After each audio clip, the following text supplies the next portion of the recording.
آپ کے خیال کے مطابق ہمیں علم و عقل کی بنیاد کے اوپر مذہب کو ماننے کا فیصلہ نہیں کرنا. اگر ایسا ہی ہے تو پھر آپ کسی مسیحی کو کس اصول پر دعوت دیں گے, کسی بدھ کو کس اصول پر اسلام کی دعوت دیں گے؟ وہ بھی اپنے ہاں کی ایک روایت پر کھڑا ہے, وہ روایت بھی بڑی غیر معمولی روایت ہے.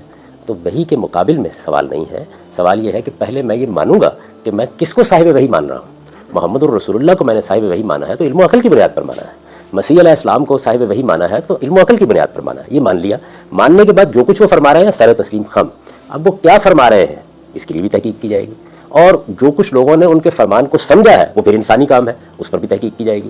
تو یہ میری سمجھ میں بات نہیں آتی کہ اس کے سوا اور کیا راستہ ہے. یعنی مسلمانوں کا پورا علم یہی کرتا رہا ہے, آپ دین کی دعوت کس اصول پر دیں گے؟ یعنی جا کے رسالت میں آپ صلی اللہ علیہ وسلم کی رسالت کے دلائل دیں گے نا کسی مسیحی کو, کسی بدھ کو, کسی ہندو کو. اس کے سوا آپ کے پاس اور کون سا طریقہ ہے کہ جس میں آپ خدا کا دین لوگوں تک پہنچائیں گے؟ انسان کے پاس علم و عقل ہی ہے.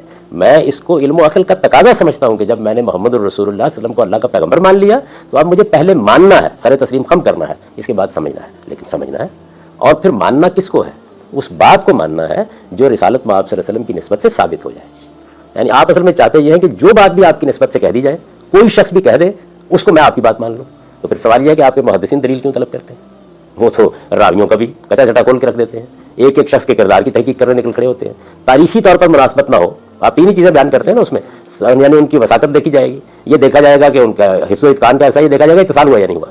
یہ سب کا سب دلیل ہی ہے. کون سا علم اور کون سا فن؟ کام میں تو ایسا ہی ہوگا. تو میں اس انسانی کام سے اختلاف کرتا ہوں. الہام کو آپ دلیل پہ کیوں پر رکھ رہے ہیں؟